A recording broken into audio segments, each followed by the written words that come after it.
আমাৰ মানুহ ষ্টাফে সেইটো হাতী চলাই সি হাতী চলাতে সি হাতী বিচাৰি আহোঁতে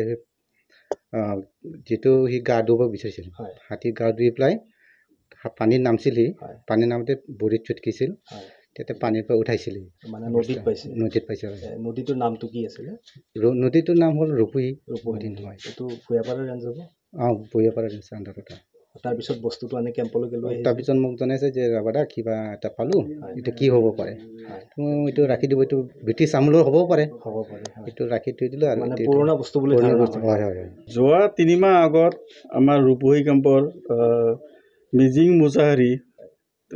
তেখেতে বটমেন হাতী গা ধুবলৈ যাওঁতে আমাৰ কেম্পৰ ওচৰত যিটো ৰূপহী নদী আছে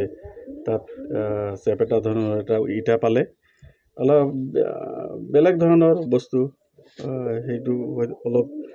বহুত পুৰণা বস্তু আমিও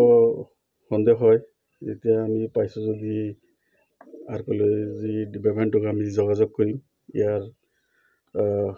ইমান পুৰণা বা ইয়াৰ ইতিহাস কি আছিল তো মই এইখিনিতে মই জনাব বিচাৰিছোঁ আমাৰ বাঁশবাৰী ৰেঞ্জৰ ওচৰতে বাঙালী হাত ধোৱা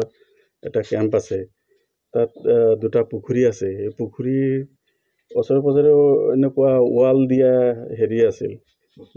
বহুত বছৰ পুৰণা তো সম্ভৱতঃ সেইবিলাক ইটাও হ'ব পাৰে ইটাবিলাক অলপ বেলেগ ধৰণৰ মানে